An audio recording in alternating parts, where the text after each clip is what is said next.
Kalau kita lihat belakangan ini, akhir-akhir ini, yang paling digandrungi oleh partai-partai di Indonesia kecuali PDIP ya, itu adalah Partai Nasdem. Banyak ketum-ketum partai itu datang ke Partai Nasdem untuk bertemu dengan Surya Paloh. Bahkan Airlangga juga datang ke Surya Paloh. Terus ada juga Caimin, ada juga Pak Prabowo datang juga.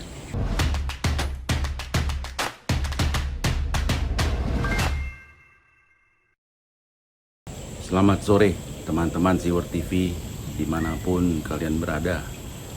Semoga tetap berbahagia, tetap sehat, dan tetap semangat. Kali ini saya, Suara dari Ubud, sangat tertarik untuk sharing mengenai apa yang kita lihat akhir-akhir ini antara beberapa partai saling bertemu. Apakah itu akan menjadikan suatu koalisi kerjasama atau mendukung siapa yang akan jadi capres atau cawapres di 2024. Kalau kita lihat belakangan ini, akhir-akhir ini, yang paling digandrungi oleh partai-partai di Indonesia kecuali PDIP ya, itu adalah Partai Nasdem. Banyak ketum-ketum partai itu datang ke Partai Nasdem untuk bertemu dengan Surya Paloh. Bahkan Airlangga juga datang ke Surya Paloh. Terus ada juga Caimin, ada juga Pak Prabowo datang juga. Nah, tapi memang agak aneh di sini, agak lucu sih di sini.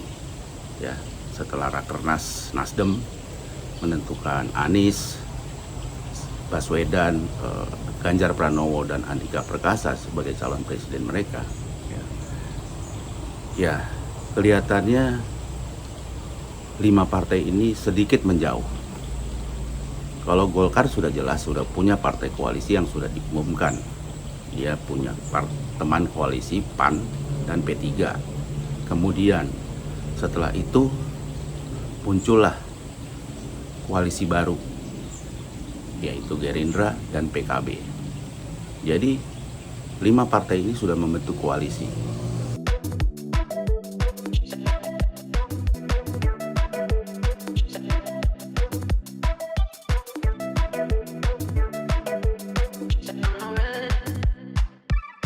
Dan meskipun bertemu dengan Surya Paloh dan Nasdem, mereka kelihatannya menjauh dari Nasdem.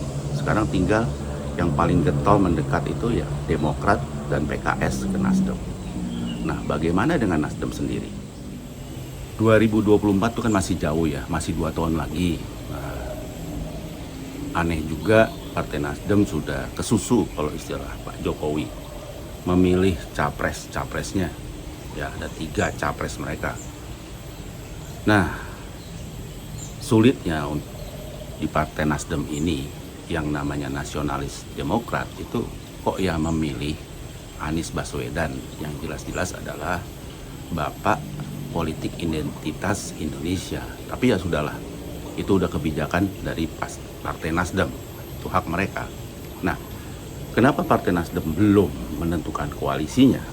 Apakah mau dengan Demokrat dan PKS atau bagaimana? Sendiri nggak mungkin, jadi mesti ada koalisi untuk memenuhi ambang batas. Kelihatannya sih Partai Nasdem masih ragu-ragu dengan keputusannya untuk membentuk koalisi sendiri. Beda sama yang namanya 5 partai tadi, sudah yakin mereka membentuk. Dan itu nanti saya akan coba analisa nih, kenapa mereka yakin. Nah, kalau Nasdem ini masih goyang-goyang, masih ada rasa gengsi kayaknya.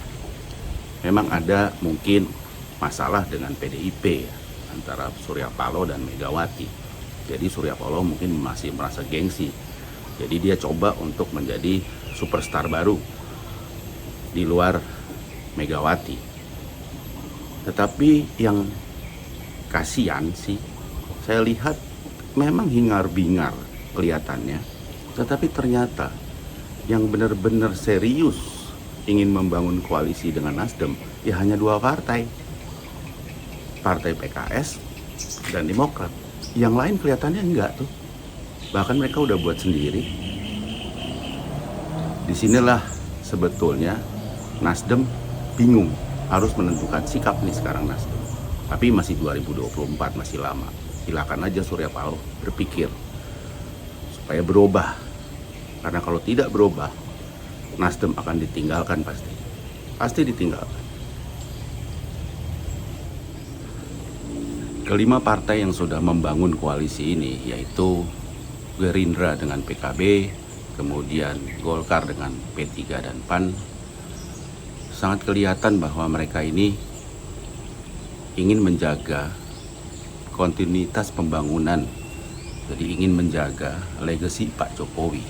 Terlihat sih, terlihat benar meskipun saya bukan pengawat politik. Dan satu langkah yang bagus dari Pak Jokowi meskipun beresiko, yaitu mengangkat Zulhas, ketum dari PAN, menjadi Menteri Perdagangan. Jadi lengkap tuh. Jadi sudah ada Pak Prabowo, Caimin dengan kadernya yang sudah menjadi menteri, Golkar juga, bahkan ketumnya juga menteri, sama juga dengan ketum P3 dan sekarang ketum PAN. Nah, di sini dua koalisi ini akan nantinya, karena 2024 masih panjang, saya pastikan mereka pasti bergabung dengan yang namanya PDIP. Jadi gerbong ini akan terdiri dari 6 partai yang akan mengusung capres dan cawapres yang akan menjaga legasi Pak Jokowi.